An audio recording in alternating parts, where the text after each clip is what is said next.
En el segundo episodio del podcast de los no alineados de la historia y como programa especial de Semana Santa, hablaremos de las cruzadas. Porque los no alineados como nosotros We shall fight on the seas and oceans. We shall fight with growing confidence and growing strength in the air. ¿Qué tal que yo me hubiera quedado callado? patria o muerte. Me faltó tiempo.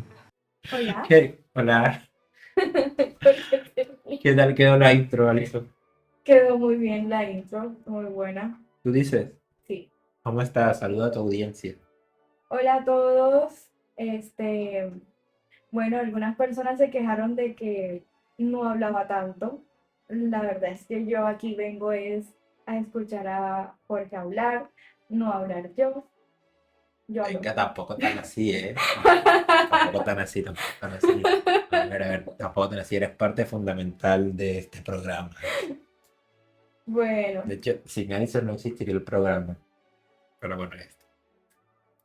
A ver, Alison, hoy vamos a hablar de las cruzadas. ¿Qué te parecen las cruzadas? bueno. La verdad es un tema muy interesante, sobre todo porque yo conozco muy poco de las cruzadas. Entonces, Bueno, en Hispanoamérica son bien poco conocidas.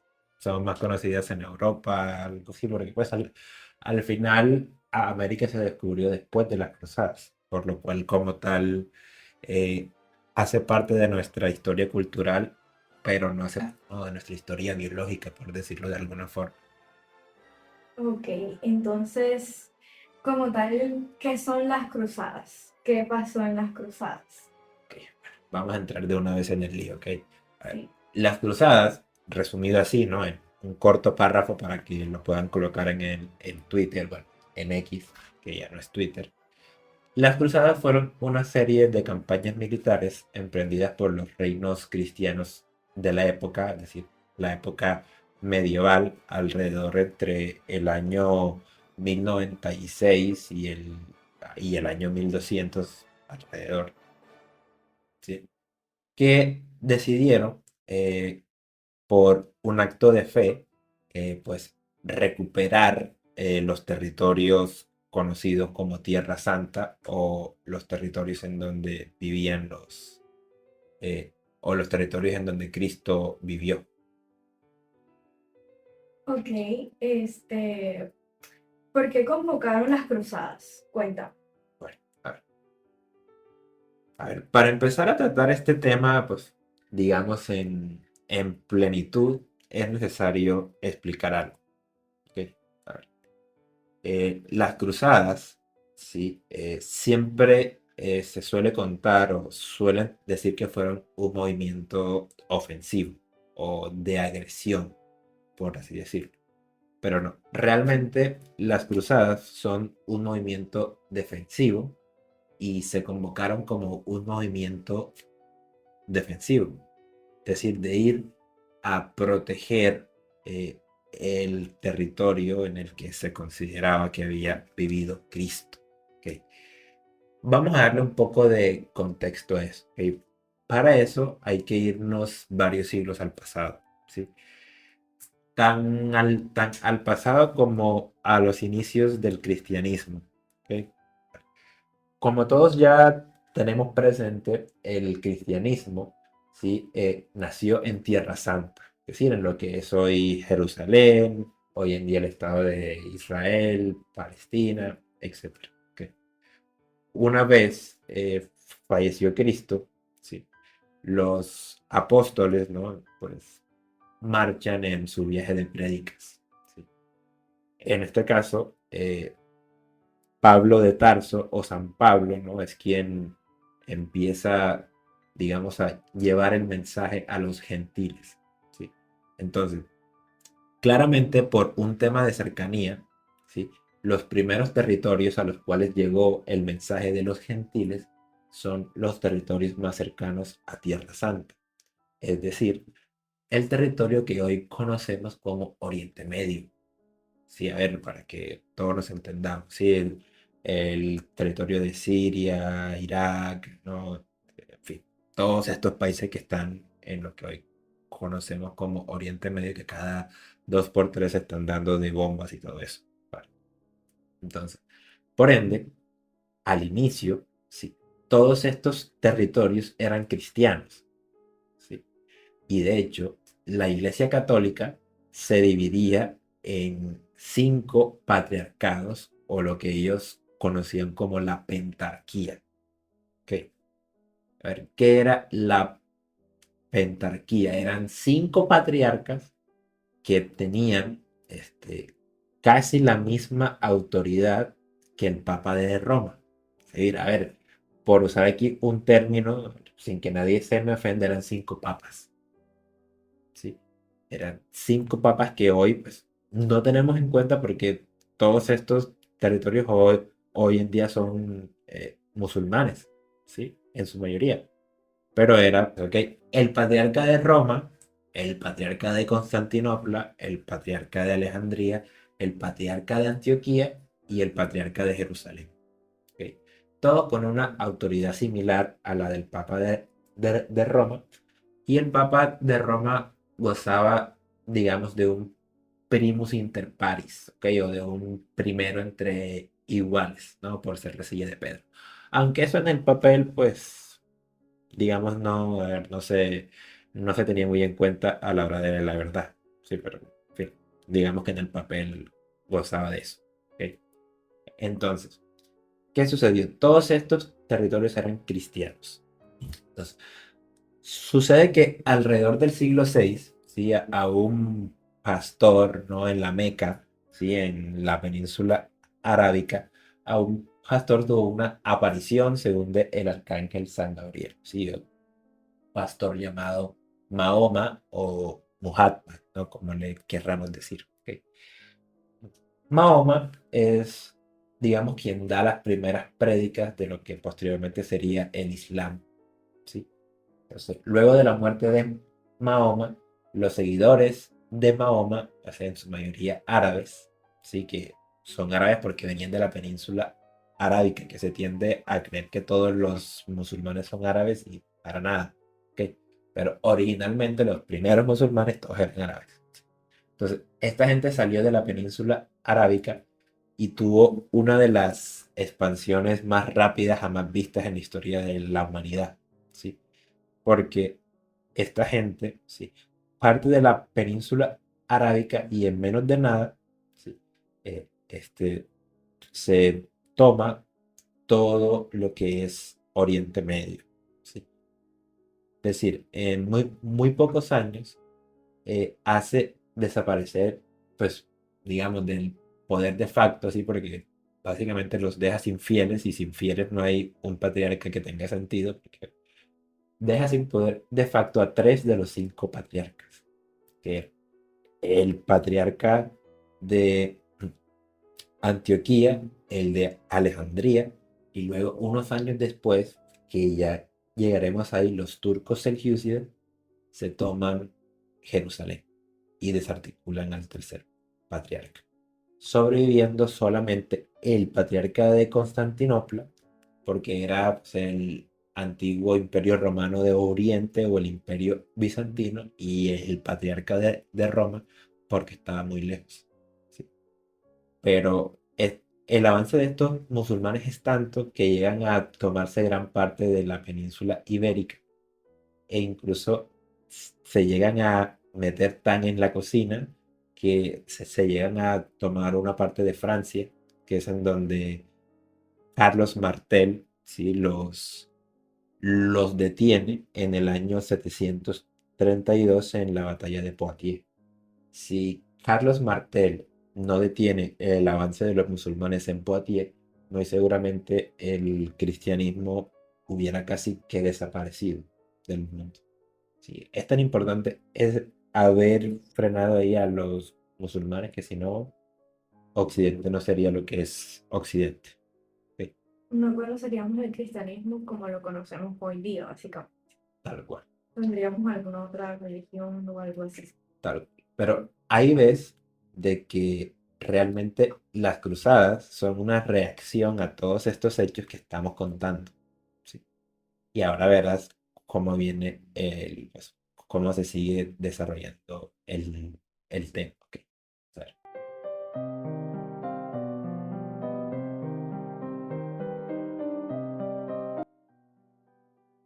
Años después, ¿ok? Bueno, casi tan pronto como 250 años después, ya es que estamos saltando muy rápido en la historia, emerge un pueblo de las estepas, algo así similar a los mongoles o a los otomanos, que eran los turcos selyúcidas, ¿sí? Que no los turcos otomanos, ni los turcos de hoy en día, eran unos turcos, ¿sí? Que eran un pueblo de la estepa. Este pueblo se termina, pues, digamos, convirtiendo al Islam, ¿sí? Porque, porque la prédica del Islam, ¿sí? En toda esta zona oriental de Asia tuvo mucha aceptación, ¿sí? Y bueno, principalmente entre los cristianos orientales tuvo aceptación la prédica porque les simplificaba muchos problemas, ¿ok? No voy a entrar en temas teológicos ni nada, pero digamos que las iglesias orientales tenían muchas discusiones que para la persona normal, para el campesino, ¿ok? Eran discusiones que no tenían mucho sentido y que le complicaban entender, digamos, la fe o entender a Cristo, ¿sí? Estas discusiones eran como el de la cláusula filioque, ¿sí? Pues que era una discusión sobre la naturaleza de Cristo, que es algo serio. Los que sean creyentes entenderán que es algo bastante serio y que el Islam se lo simplificaba mucho. Para personas simples sin una formación teológica, eso era algo bien, bien valioso. El Islam simplemente fue y les dijo un solo Dios. Lo mismo le sucedió a estos turcos seljúcidas que se convirtieron al Islam, ¿sí? Y que tan pronto como en el año 1071, ¿sí? Ya habían conquistado al califato abasí, que era el heredero de la expansión maometana, es decir, de Mahoma, y estaban sitiando la ciudad de Constantinopla, es decir, la capital del Imperio Bizantino. Sí, esa gran ciudad que por la edad antigua fue la ciudad más cotizada del mundo. Los turcos selyúcidas estaban sitiando Constantinopla. Y además de sitiar Constantinopla, años antes habían tomado la ciudad de Jerusalén, cargándose al patriarca de Jerusalén y sobre todo impidiendo la peregrinación de todos los cristianos a Jerusalén, que es un sitio sagrado del cristianismo, la ciudad donde murió Cristo, ya todos lo saben. Y directamente prohíben el cristianismo en Jerusalén. Sí, es decir, en la ciudad más sagrada del cristianismo se prohíbe el culto a Cristo, ¿sí? Entonces, cuando los turcos seljúcidas derrotan a los bizantinos en la batalla de Manzikert, ¿sí? En 1071, el emperador de Jerusalén, Alejo Comneno, le pide ayuda al Papa Urbano II de Roma. ¿Sí? Le pide ayuda porque tenía a los turcos prácticamente subidos en un árbol, o sea, los tenían hasta el cuello. ¿Sí? Entonces me imagino al tipo diciéndole como que, mira, estamos tan mal que pidamos la ayuda a los cristianos occidentales, con los que, por cierto, no se llevaban muy bien, porque años antes había ocurrido un cisma religioso y se habían dividido las iglesias. Y además que los orientales miraban con cierto desprecio a los occidentales. Decían que eran unos bárbaros y que eran, bueno, que eran lo que aquí en el Caribe colombiano conocemos como unos corronchos. Bueno, así los veían. Y los occidentales veían a los orientales como afeminados, como gente débil, como especialmente complicados, ¿sí? De hecho, en este tiempo surge el término de la discusión bizantina, ¿sí? Que es, a ver, que en el español moderno se usa lo de discusión bizantina para referirse a una discusión que no tiene mucho sentido. Bueno, como ya hablábamos de la complejidad del dogma del cristianismo oriental, los bizantinos, aparte de eso, discutían de cosas como el sexo de los ángeles, que es discusiones que no llevan a ningún sitio. Entonces toda esta gente de la iglesia como que, a ver, se metían en esas cosas. Entonces cada vez que te digan que tienes una discusión bizantina, es que tienes una discusión que no sirve para nada y que no va a llevar a ningún sitio. Entonces, el Papa Urbano recibió la pedida de ayuda del patriarca no, perdón, del emperador de Constantinopla, ¿sí? Y en el año 1095, en el concilio de Clermont, ¿sí?, aprovechó para hacer el llamado a la primera cruzada, ¿sí? Clermont es, pues, digamos, es un pueblo que está en el centro de Francia a día de hoy.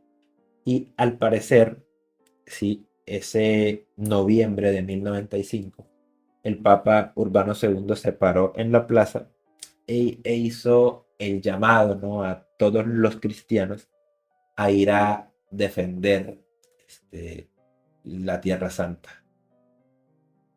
En esta llamada a la cruzada, el Papa Urbano II básicamente les pedía a los cristianos, ¿sí?, que tomaran las armas para ir a recuperar las tierras que ellos consideraban pertenecían a Cristo, ¿sí? Y a cambio de eso les ofrecía la indulgencia plenaria. ¿Qué es la indulgencia plenaria? A ver, yo no soy teólogo, pero pues básicamente la indulgencia plenaria es el perdón de los pecados a cambio pues, de combatir en nombre de Dios. Sí, era algo bien complejo desde el punto de vista teológico, pero era básicamente, si llevas una vida pecaminosa, al combatir en nombre de Dios podrás redimir tus pecados.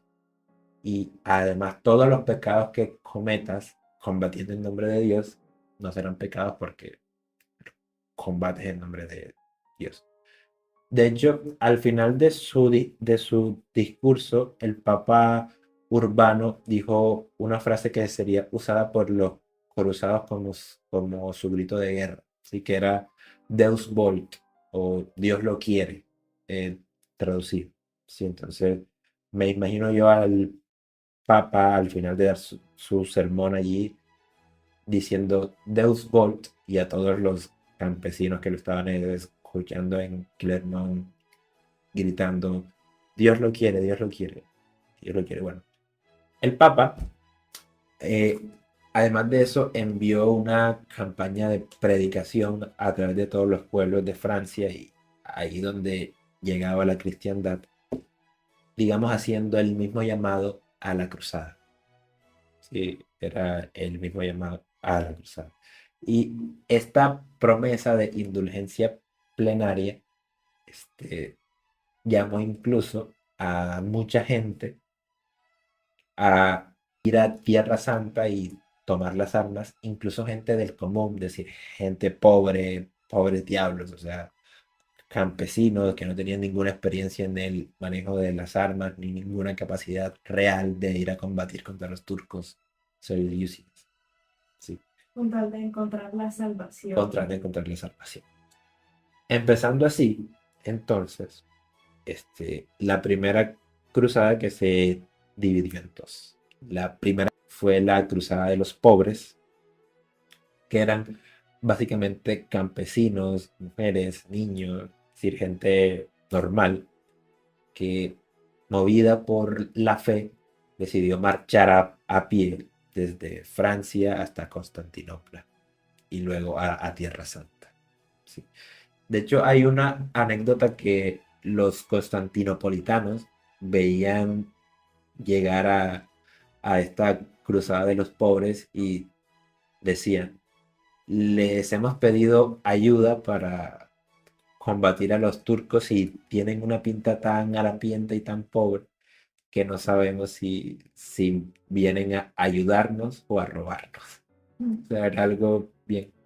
Pues bueno, fue esta cruzada de los pobres, y el emperador Alejo Comneno, que quería sacarles de la ciudad, les envió de una vez a combatir contra los turcos, y claramente pasó lo que debía pasar, que los turcos los pasaron a todos a cuchillo. Los masacraron porque eran poco menos que inofensivos contra un ejército real. Paralelo a esto, ¿sí? Viajó también la Cruzada de los Varones, ¿sí? Que era liderada por Godofredo de Bouillon, Bohemundo de Tarento y Raimundo de Tolosa, ¿sí? Es decir, tres caballeros de la época o tres varones franceses, ¿sí? Godofredo de Bouillon sería el más importante y era el duque de Lorena, ¿sí? Lorena estaba y sigue estando hoy en la frontera entre Francia y Alemania, ¿sí? Esa ciudad por la que tantas veces se han peleado los franceses y los alemanes.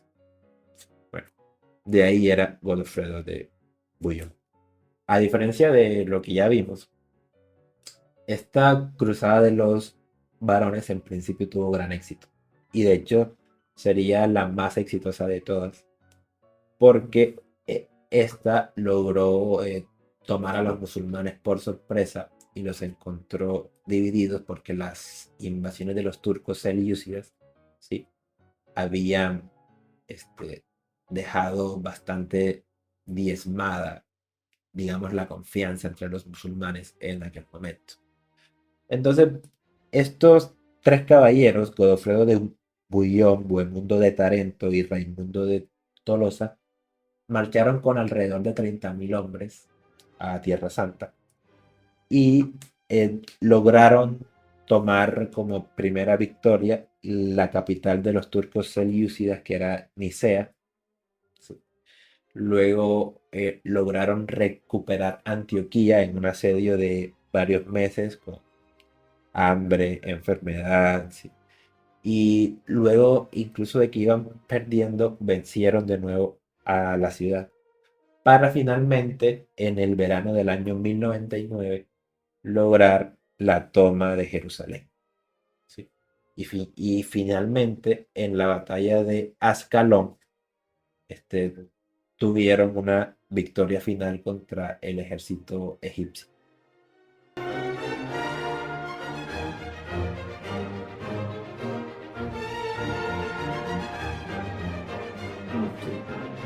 A raíz de esta victoria, los cruzados, ¿sí?, fundaron 4 reinos, digamos que se conocían como los reinos latinos, ¿sí? El reino de Jerusalén, el condado de Edesa, el principado de Antioquía y el condado de Trípoli. ¿Okay? Godofredo de Bouillon, al parecer, debía ser coronado como nuevo rey de Jerusalén, pero era un tipo tan creyente que se negó a ser coronado como rey de Jerusalén porque decía que el único que debía reinar en Tierra Santa era el mismo Cristo, ¿sí? Para que veamos lo escrupulosos que eran estos primeros cruzados. Bueno, claramente su hermano Balduino, que fue su sucesor en el trono de Jerusalén, no pensaba lo mismo y él sí quiso ser coronado rey y lo coronaron en Belén. Sí, lo tuvo que coronar el patriarca de Jerusalén recién nombrado. Ok, bueno, sí, con la primera cruzada que hubo, tuvieron éxito, pero son las dificultades. Y ya eran, por decirlo así, dueños de las tierras santas, que los llevó a que pues, sucedieran otras cruzadas más. Bueno, y de hecho fueron varias, ¿no? Son hasta 8 cruzadas. Bueno, son 8 o 9, ahí dependiendo de quién las cuente, pero fueron varias cruzadas, ¿ok? ¿Qué sucedió? Vale, que es que la primera cruzada tuvo mucho éxito, es cierto, pero las cruzadas, lastimosamente, por muchas cosas, eran una empresa condenada al fracaso, ¿sí? ¿Por qué? Porque, en primer lugar, estos 4 reinos cristianos que acaban de fundar, estos reinos quedaban aislados de lo que era Europa occidental, que eran los reinos que les podrían brindar ayuda. ¿sí? Quedaban completamente aislados. Entonces, como además de quedar aislados, tenían otro problema que era la demografía, la falta de cruzados, ¿sí? Los cruzados nunca se plantearon llevar colonias de repoblación, ¿sí? Como lo estaban haciendo, qué sé yo, en la Reconquista española, ni tampoco mezclarse con los del lugar como hacían los romanos o como hicieron los españoles en América. Nunca lo pensaron, no se lo plantearon. Entonces, este, con esta falta de demografía o falta de personal, esto sucedía principalmente porque la mayoría de los cruzados que iba no se quería quedar, porque, pues a ver, hoy este territorio nos puede llamar un poco la atención porque están, no sé, que si los jeques árabes, ¿no? Que hay petróleo y todo eso. Pero realmente para los cruzados de aquella época no era un territorio especialmente atractivo porque Tierra Santa no deja de ser un cacho de desierto. O sea, es un pedazo de desierto con mucho calor, con malaria, con enfermedades, todo eso. Y a la mayoría de los cruzados que viajaban no les parecía atractivo quedarse en esta tierra. Cero. No había amor por el lugar ni ganas de quedarse en el lugar más allá de la peregrinación. Entonces, esto generaba que a poco que los musulmanes se reorganizaban, y desde luego lo hicieron, eh, los cruzados quedaban completamente en desventaja e iban a ser este, objetivos claros de un Islam unificado que iba a ir contra ellos porque los tenía sometidos en su propio territorio, en donde ellos eran mayoría y los cruzados eran minoría, ¿sí? Y entonces, a partir de aquí, siempre los cruzados van a estar a la defensiva, siempre. Y de hecho, tan pronto como en el año 1147, es decir, apenas 50 años después de la toma de Jerusalén, ya los musulmanes reorganizados habían tomado el condado de Edesa. ¿Sí? Y es aquí cuando se convoca la Segunda Cruzada, que fue un fiasco tremendo. O sea, aquí ya el papa era Eugenio III y tenía un predicador bien famoso llamado Bernardo de Claraval. ¿Sí? Esta segunda cruzada era liderada por los reyes, ¿sí? Por Luis VII de Francia y Conrado III del Sacro Imperio Romano Germánico. ¿Sí? Esta cruzada fue un desastre desde el primer momento porque, en primer lugar, deciden atacar Damasco en el año 1148, que era una ciudad que había sido aliada de los cristianos en el pasado. Y en esta toma de Damasco, sí, son emboscados por un ejército de los turcos seljúcidas y son masacrados y tienen que regresar, pues, digamos, con el rabo entre las piernas a Europa. Sí.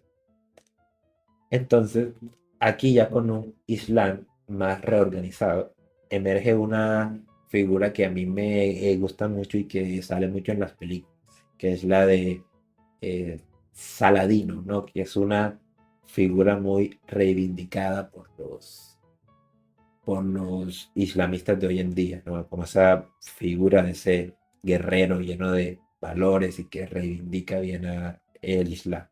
¿Quién era Saladino en sí? ¿Qué hizo ese hombre?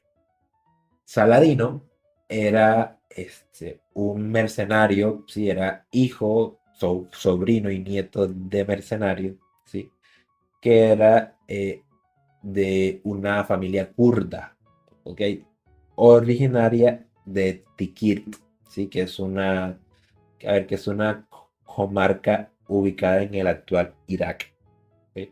Saladino nace en el año 1137, ¿sí? Y es como la costumbre lo marcaba, ¿sí? De que estos mercenarios terminaban adoptando la religión de su señor, ¿sí?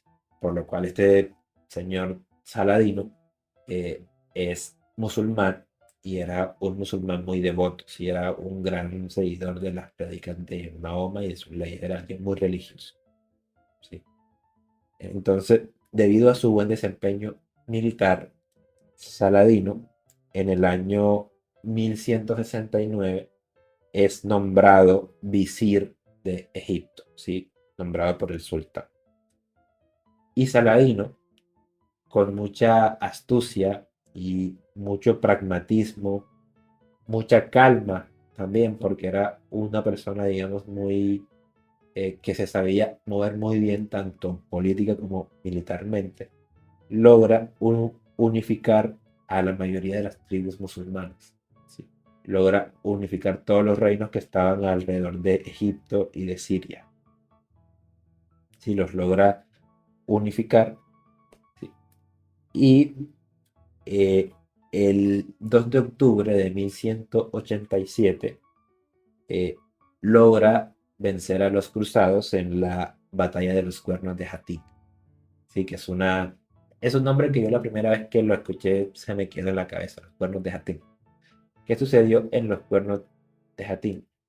Saladino durante años había desarrollado, digamos, una relación de respeto con el rey de Jerusalén que era Balduino IV, ¿sí? Que es este que vemos en esta película tan famosa, El Reino de los Cielos. Sí, que es este rey que en la película se toman la licencia y le colocan una máscara, ¿sí? Una máscara de hierro, que es como el rey leproso. Sí, pero no, o sea, realmente nunca usó esa máscara de hierro porque, a ver, si con la lepra se te cae la piel, imagínate si usas una máscara de hierro. Y la dificultad para respirar. Exacto, para nada, imposible, sí. Yo desconozco realmente si Balduino era leproso o no, pero desde luego que nunca usó esa máscara de hierro. Ok, de acuerdo.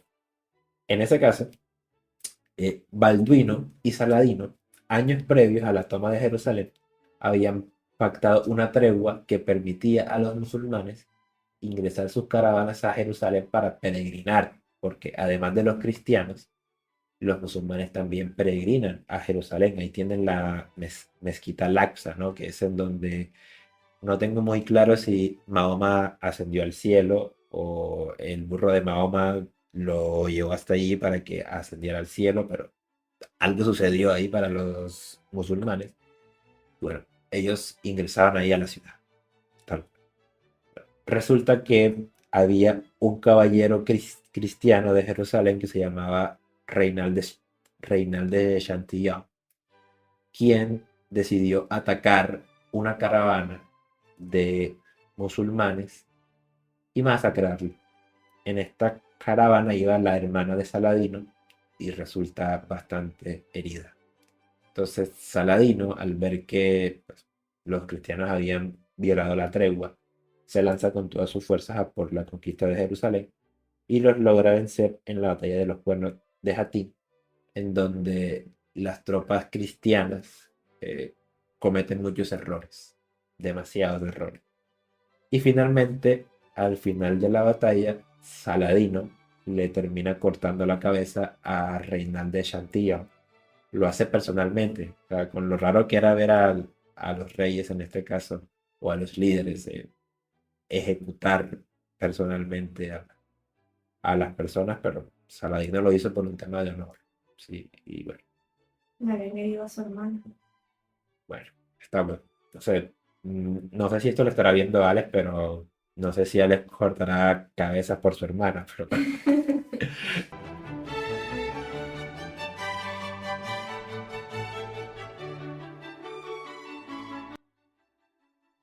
la toma de Jerusalén provocó que el Papa hiciera el llamado finalmente a la Tercera Cruzada. Así que es la cruzada más cinematográfica de todas, la llamada la Cruzada de los Reyes. Sí. La Cruzada de los Reyes estaba comandada por tres monarcas titulares, es decir, reyes en toda regla. ¿Sí? Estaba eh, Federico Barbarroja de Alemania, estaba Ricardo de Inglaterra y Felipe II de Francia. Eran tres reyes que iban con, digamos, toda la carne en el asador a esta cruzada.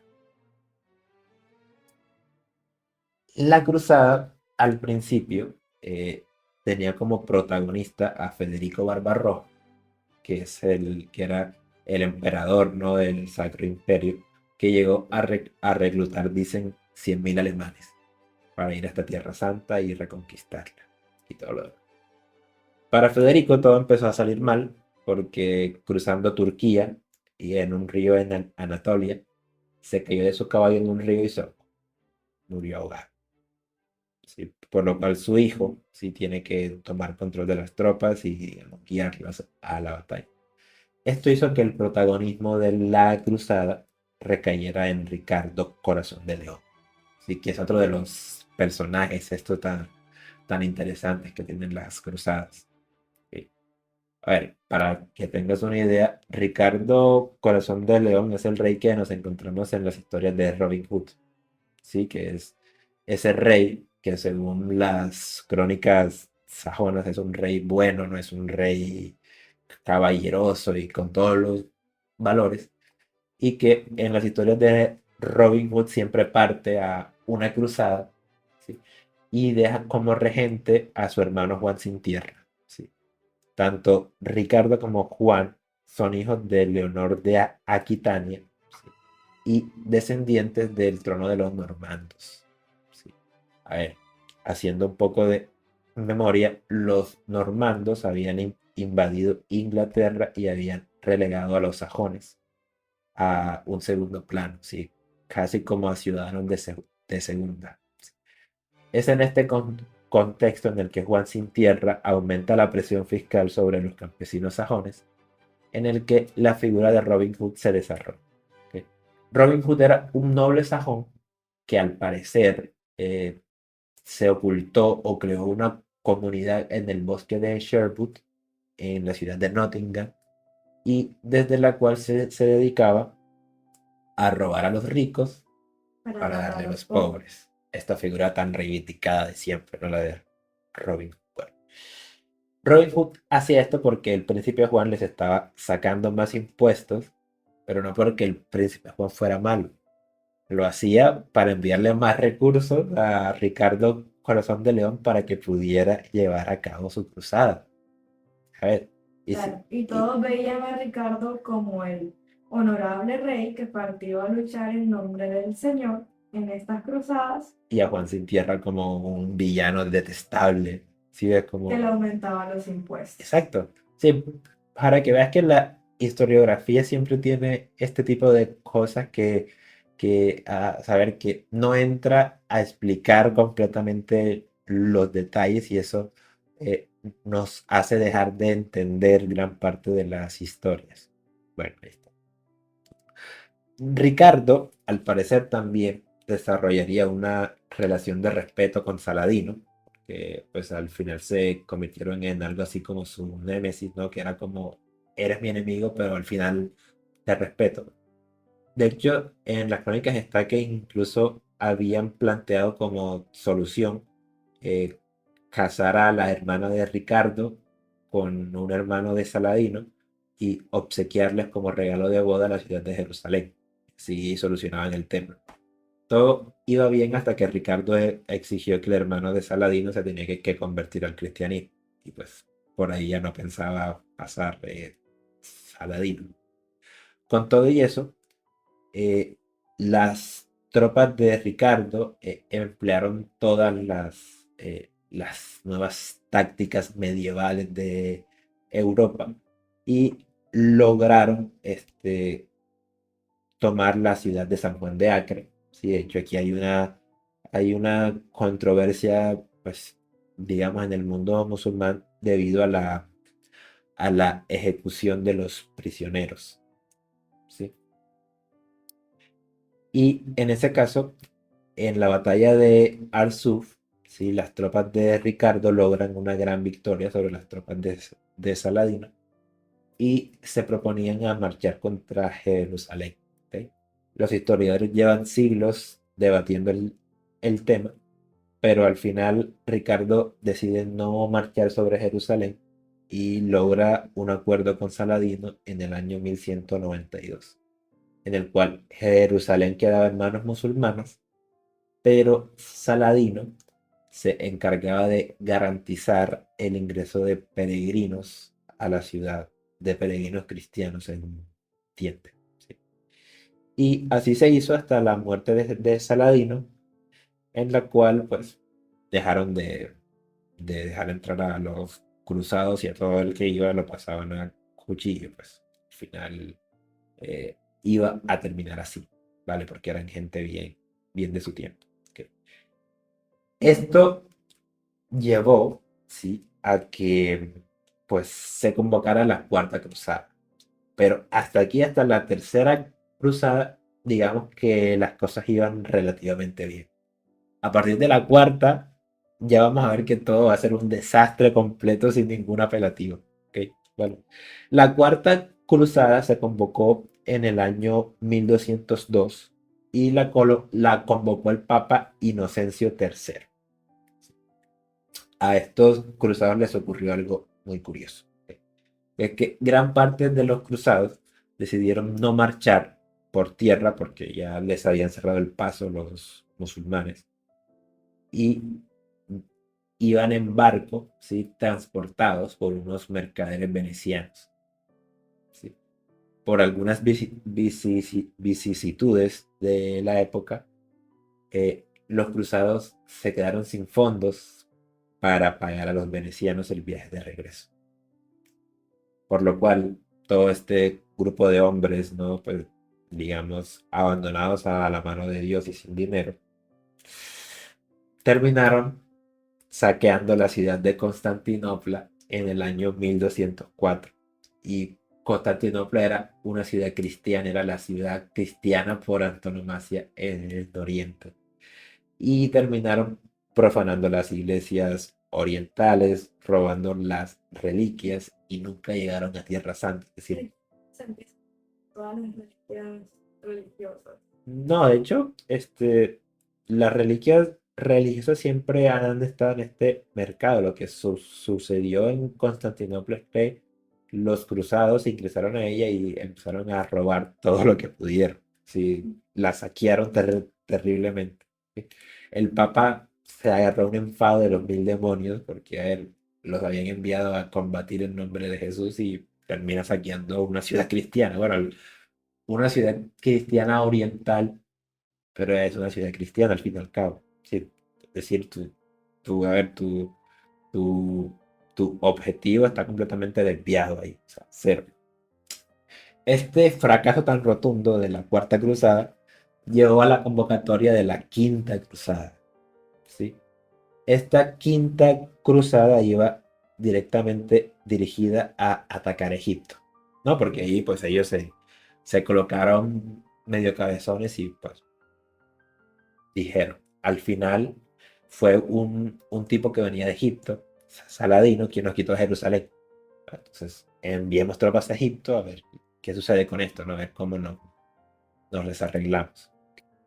En Egipto, sí, pues en principio en esta campaña terminan tomando la ciudad de Damieta, pero lo sorprende una creciente del río Nilo, ¿sí? Que no les permite avanzar hacia el Cairo, ¿sí? Y ahí pues les empieza a atacar un brote de peste, ¿no? De la malaria que hizo completos estragos con los europeos y todavía lo sigue haciendo.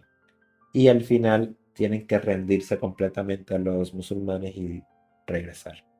Es decir, no logran nada. Cerrar. A partir de aquí viene la Sexta Cruzada, que era liderada por Felipe II, no, perdón, por Federico II, otro emperador del Sacro Imperio Romano Germánico, quien se había casado con Yolanda de Jerusalén, es decir, con la heredera legítima de Jerusalén según la sucesión que venía de Godofredo de Bouillon y Balduino. Entonces, en ese tiempo que existía la ley sálica, Federico II dijo como que, bueno, esto es de mi mujer, que ella es la reina legítima de Jerusalén, el rey de Jerusalén soy yo, ¿vale? Pero, a diferencia de lo que hemos visto anteriormente, en lugar de una campaña militar, Federico se aprovechó de que los musulmanes se encontraban en una discusión dinástica en ese momento, ¿no? Y logró que su ciudad o la ciudad de Jerusalén fuera cedida a él por un tiempo de 15 años. Esta sería la última vez, ¿sí? En 1228, que Jerusalén estaría en manos cristianas hasta la Guerra de los 6 días, que pasó a manos del Estado de Israel. Claro, ya es una ciudad judía. Pero desde 1228 hasta los años 60, Jerusalén fue una ciudad musulmana. Sí. Es decir, más de 600 años de control de los musulmanes.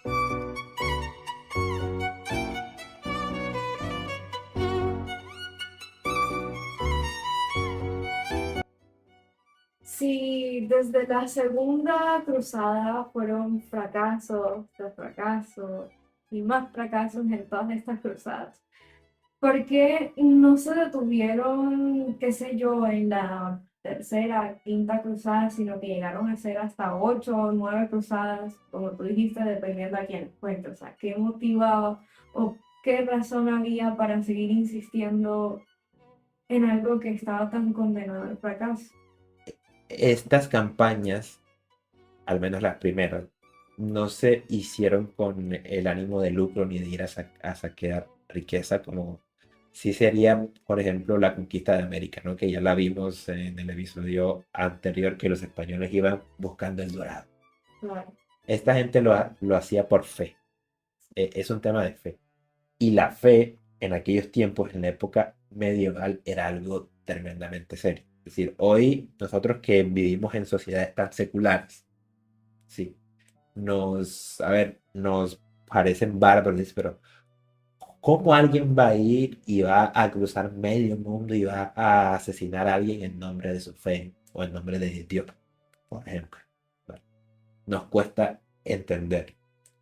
Pero, a las sociedades anteriores a estas también les hubiera costado entenderlas. A los romanos en el siglo I les hubiera costado entender. Ningún romano hubiera ido a la guerra por Neptuno o por Júpiter. O sea, eran una sociedad religiosa, pero no tan religiosa como la sociedad medieval. La sociedad medieval era tan religiosa porque con la caída del Imperio Romano, estas sociedades entraron en un declive o en una época oscura, ¿sí? En donde la iglesia quedó siendo el único ente que permanecía, ¿sí? Como el único ente que daba estabilidad.